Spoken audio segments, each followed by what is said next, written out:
He. By H. P. Lovecraft. I saw him on a sleepless night when I was walking desperately to save my soul and my vision. My coming to New York had been a mistake, for whereas I had looked for poignant wonder and inspiration in the teeming labyrinths of ancient streets that twist endlessly from forgotten courts and squares and waterfronts to courts and squares and waterfronts equally forgotten, and in the cyclopean modern towers and pinnacles that rise blackly Babylonian under waning moons, I had found instead only a sense of horror and oppression which threatened to master, paralyze, and annihilate me. The disillusion had been gradual.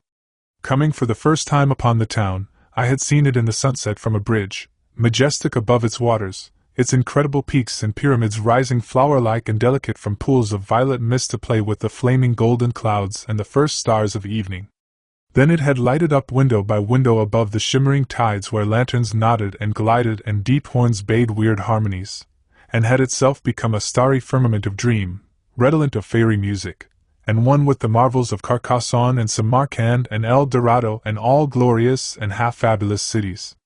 Shortly afterward I was taken through those antique ways so dear to my fancy, narrow, curving alleys and passages where rows of red Georgian brick blinked with small-paned dormers above pillared doorways that had looked on gilded sedans and paneled coaches, and in the first flush of realization of these long-wished things I thought I had indeed achieved such treasures as would make me in time a poet. But success and happiness were not to be.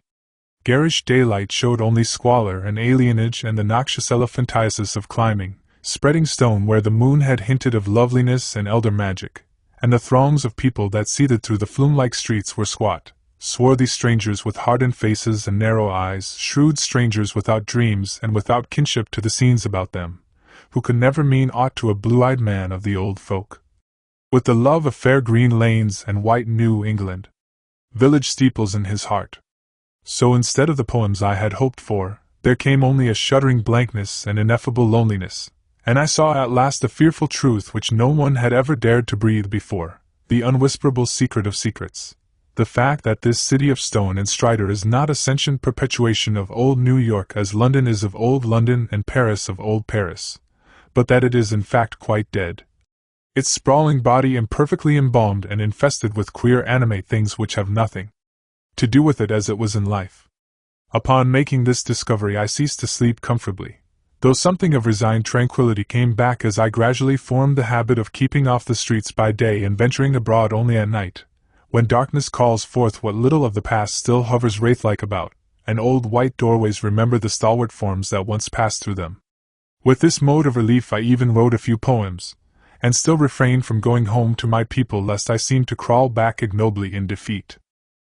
Then, on a sleepless night's walk, I met the man.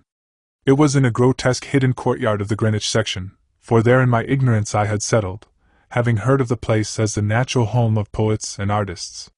The archaic lanes and houses and unexpected bits of square and court had indeed delighted me, and when I found the poets and artists to be loud-voiced pretenders whose quaintness is tinsel and whose lives are a denial of all that pure beauty which is poetry and art, I stayed on for love of these venerable things. I fancied them as they were in their prime, when Greenwich was a placid village not yet engulfed by the town, and in the hours before dawn, when all the revellers had slunk away, I used to wander alone among their cryptical windings and brood upon the curious arcana which generations must have deposited there. This kept my soul alive, and gave me a few of those dreams and visions for which the poet far within me cried out. The man came upon me at about 2 one cloudy August morning, as I was threading a series of detached courtyards, now accessible only through the unlighted hallways of intervening buildings, but once forming parts of a continuous network of picturesque alleys. I had heard of them by vague rumor, and realized that they could not be upon any map of today, but the fact that they were forgotten only endeared them to me, so that I had sought them with twice my usual eagerness. Now that I had found them, my eagerness was again redoubled, for something in their arrangement dimly hinted that they might be only a few of many such, with dark, dumb counterparts wedged obscurely betwixt high blank walls and deserted rear tenements, or lurking lamplessly behind archways, unbetrayed by hordes of the foreign-speaking or guarded by furtive and uncommunicative artists whose practices do not invite publicity or the light of day. He spoke to me without invitation, noting my mood and glances as I studied certain knockered doorways above iron-railed steps, the pallid glow of tracery transoms feebly lighting my face. His own face was in shadow, and he wore a wide-brimmed hat which somehow blended perfectly with the out-of-date cloak he affected, but I was subtly disquieted even before he addressed me. His form was very slight, thin almost to cadaverousness, and his voice proved phenomenally soft and hollow, though not particularly deep. He had, he said, noticed me several times at my wanderings, and inferred that I resembled him in loving the vestiges of former years. Would I not like the guidance of one long practiced in these explorations, and possessed of local information profoundly deeper than any which an obvious newcomer could possibly have gained? As he spoke, I caught a glimpse of his face in the yellow beam from a solitary attic window. It was a noble, even a handsome, elderly countenance, and bore the marks of a lineage and refinement unusual for the age and place. Yet some quality about it disturbed me almost as much as its features pleased me. Perhaps it was too white, or too expressionless, or too much out of keeping with the locality, to make me feel easy or comfortable. Nevertheless I followed him, for in those dreary days my quest for antique beauty and mystery was all that I had to keep my soul alive, and I reckoned it a rare favor of fate to fall in with one whose kindred seekings seemed to have penetrated so much farther than mine. Something in the night constrained the cloaked man to silence, and for a long hour he led me forward without needless words, making only the briefest of comments concerning ancient names and dates and changes, and directing my progress very largely by gestures as we squeezed through interstices, tiptoed through corridors, clambered over brick walls, and once crawled on hands and knees through a low, arched passage of stone whose immense length and tortuous twistings effaced at last every hint of geographical location I had managed to preserve. The things we saw were very old and marvelous, or at least they seemed so in the few straggling rays of light by which I viewed them, and I shall never forget the tottering Ionic columns and fluted pilasters and urn-headed iron fence-posts and flaring linteled windows and decorative fanlights that appeared to grow quainter and stranger the deeper we advanced into this inexhaustible maze of unknown antiquity. We met no person, and as time passed the lighted windows became fewer and fewer. The street lights we first encountered had been of oil, and of the ancient lozenge pattern. Later I noticed some with candles, and at last, after traversing a horrible unlighted court where my guide had to lead me with his gloved hand through total blackness to a narrow wooden gate in a high wall, we came upon a fragment of alley lit only by lanterns in front of every seventh house, unbelievably colonial tin lanterns with conical tops and holes punched in the sides. This alley led steeply uphill, more steeply than I had thought possible in this part of New York, and the upper end was blocked squarely by the ivy-clad wall of a private estate, beyond which I could see a pale cupola, and the tops of trees waving against a vague lightness in the sky. In this wall was a small, low-arched gate of nail-studded black oak, which the man proceeded to unlock with a ponderous key. Leading me within, he steered a course in utter blackness over what seemed to be a gravel path, and finally up a flight of stone steps to the door of the house, which he unlocked and opened for me. We entered, and as we did so I grew faint from a reek of infinite mustiness which welled out to meet us, and which must have been the fruit of unwholesome centuries of decay. My host appeared not to notice this, and in courtesy I kept silent as he piloted me up a curving stairway, across a hall, and into a room whose door I heard him lock behind us. Then I saw him pull the curtains of the 3 small paned windows that barely showed themselves against the lightening sky, after which he crossed to the mantel, struck flint and steel, lighted 2 candles of a candelabrum of 12 sconces, and made a gesture enjoining soft-toned speech. In this feeble radiance I saw that we were in a spacious, well-furnished and paneled library dating from the first quarter of the 18th century, with splendid doorway pediments, a delightful Doric cornice, and a magnificently carved overmantel with scroll and urn top. Above the crowded bookshelves at intervals along the walls were well-wrought family portraits, all tarnished to an enigmatical dimness, and bearing an unmistakable likeness to the man who now motioned me to a chair beside the graceful Chippendale table. Before seating himself across the table from me, my host paused for a moment as if in embarrassment, then, tardily removing his gloves, wide-brimmed hat, and cloak, stood theatrically revealed in full mid-Georgian costume from queued hair and neck ruffles to knee breeches, silk hose, and the buckled shoes I had not previously noticed. Now slowly sinking into a lyre-backed chair, he commenced to eye me intently. Without his hat he took on an aspect of extreme age which was scarcely visible before, and I wondered if this unperceived mark of singular longevity were not one of the sources of my original disquiet. When he spoke at length, his soft, hollow, and carefully muffled voice not infrequently quavered, and now and then I had great difficulty in following him as I listened with a thrill of amazement and half-disavowed alarm which grew each instant. "You behold, sir," my host began, "a man of very eccentrical habits, for whose costume no apology need be offered to one with your wit and inclinations. Reflecting upon better times, I have not scrupled to ascertain their ways and adopt their dress and manners, an indulgence which offends none if practiced without ostentation. It hath been my good fortune to retain the rural seat of my ancestors, swallowed though it was by two towns, first Greenwich, which built up hither after 1800, then New York, which joined on near 1830. There were many reasons for the close keeping of this place in my family, and I have not been remiss in discharging such obligations. The squire who succeeded to it in 1768 studied certain arts and made certain discoveries, all connected with influences residing in this particular plot of ground, and eminently deserving of the strongest guarding. Some curious effects of these arts and discoveries I now purpose to show you, under the strictest secrecy, and I believe I may rely on my judgment of men enough to have no distrust of either your interest or your fidelity." He paused, but I could only nod my head. I have said that I was alarmed, yet to my soul nothing was more deadly than the material daylight world of New York, and whether this man were a harmless eccentric, or a wielder of dangerous arts, I had no choice save to follow him and slake my sense of wonder on whatever he might have to offer. So I listened.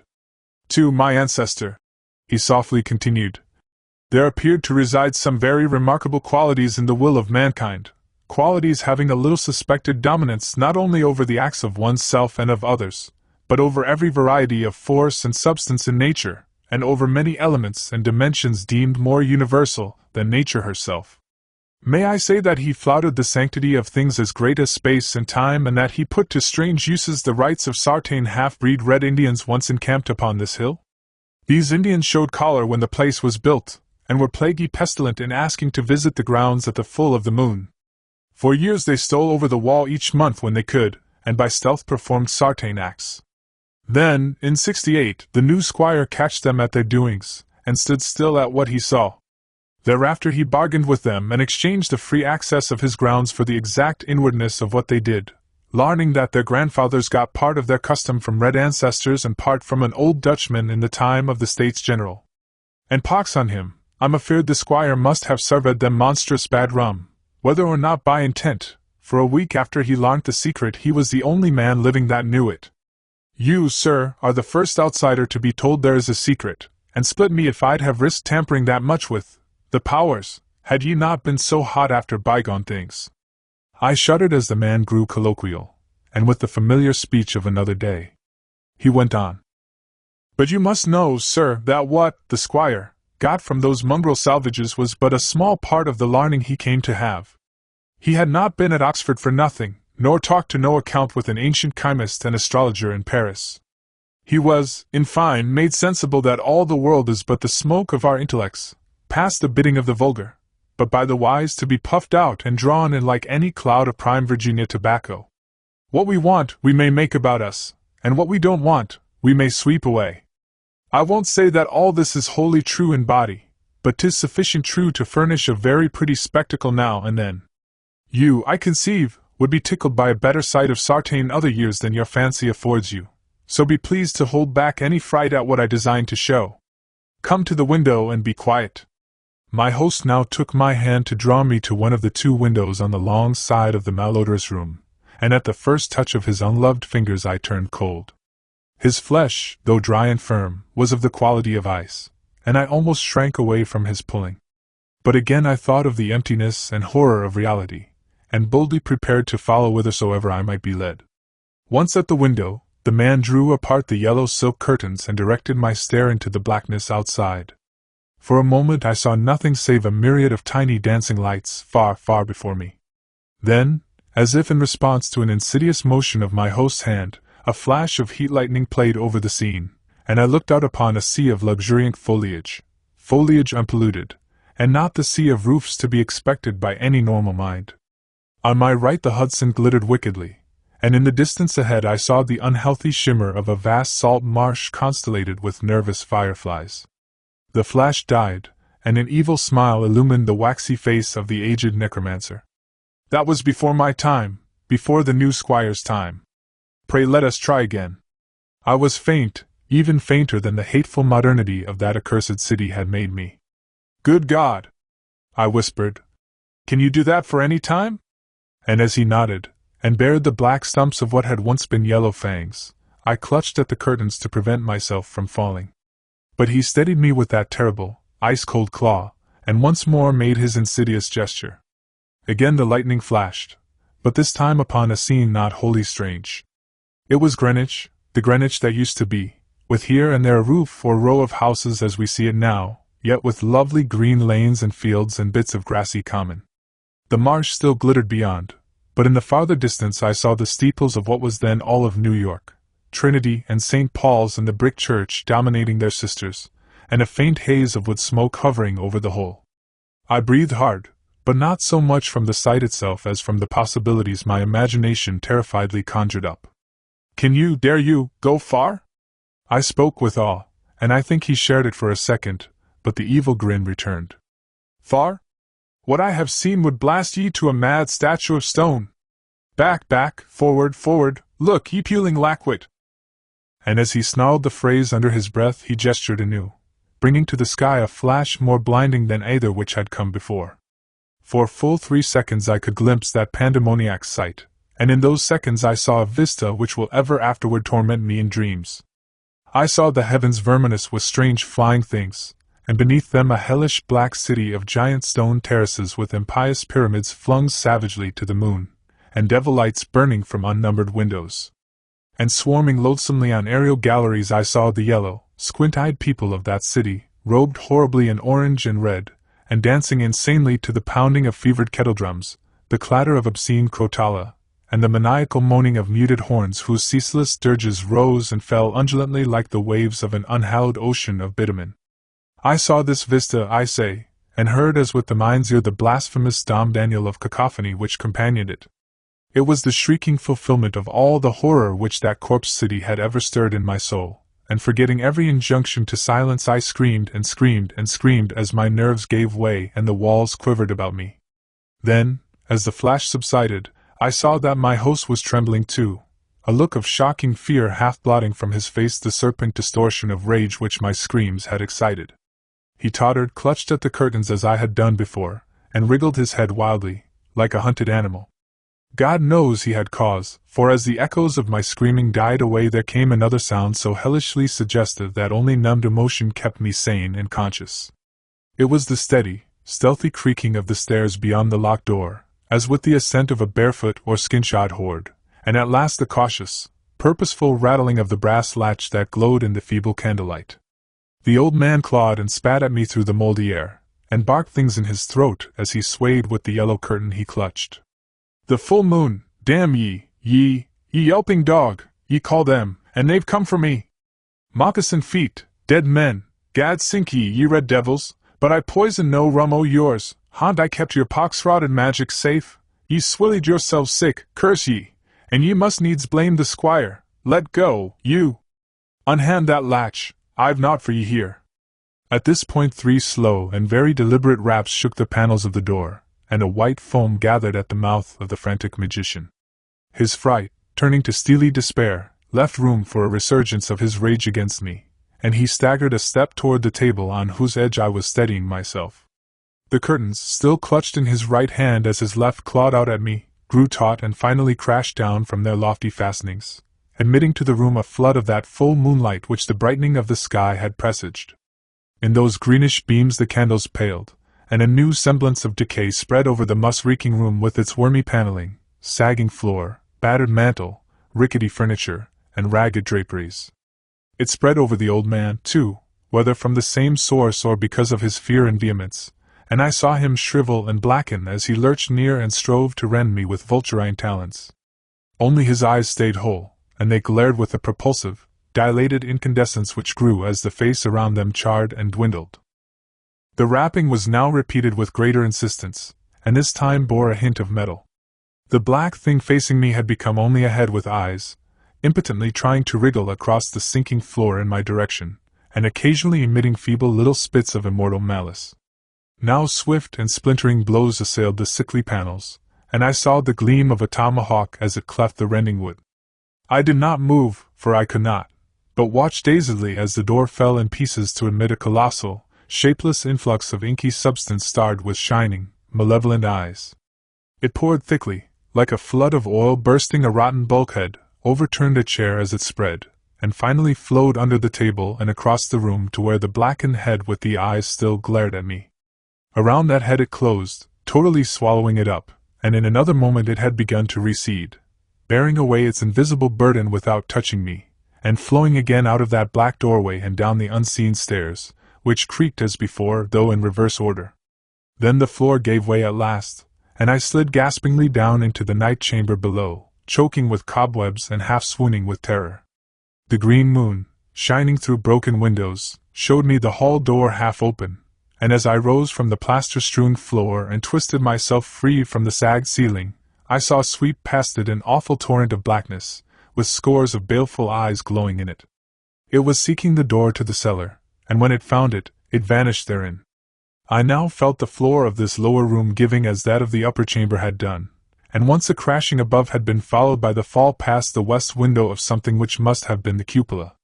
Now liberated for the instant from the wreckage, I rushed through the hall to the front door, and finding myself unable to open it, seized a chair and broke a window, climbing frenziedly out upon the unkempt lawn where moonlight danced over yard-high grass and weeds. The wall was high, and all the gates were locked, but moving a pile of boxes in a corner I managed to gain the top and cling to the great stone urn set there. About me in my exhaustion I could see only strange walls and windows and old gambrel roofs. The steep street of my approach was nowhere visible, and the little I did see succumbed rapidly to a mist that rolled in from the river despite the glaring moonlight. Suddenly the urn to which I clung began to tremble, as if sharing my own lethal dizziness, and in another instant my body was plunging downward to I knew not what fate. The man who found me said that I must have crawled a long way despite my broken bones, for a trail of blood stretched off as far as he dared look. The gathering rain soon effaced this link with the scene of my ordeal, and reports could state no more than that I had appeared from a place unknown, at the entrance of a little black court off Perry Street. I never sought to return to those tenebrous labyrinths, nor would I direct any sane man thither if I could. Of who or what that ancient creature was, I have no idea, but I repeat that the city is dead and full of unsuspected horrors. Whither he has gone, I do not know, but I have gone home to the pure New England lanes up which fragrant sea winds sweep at evening.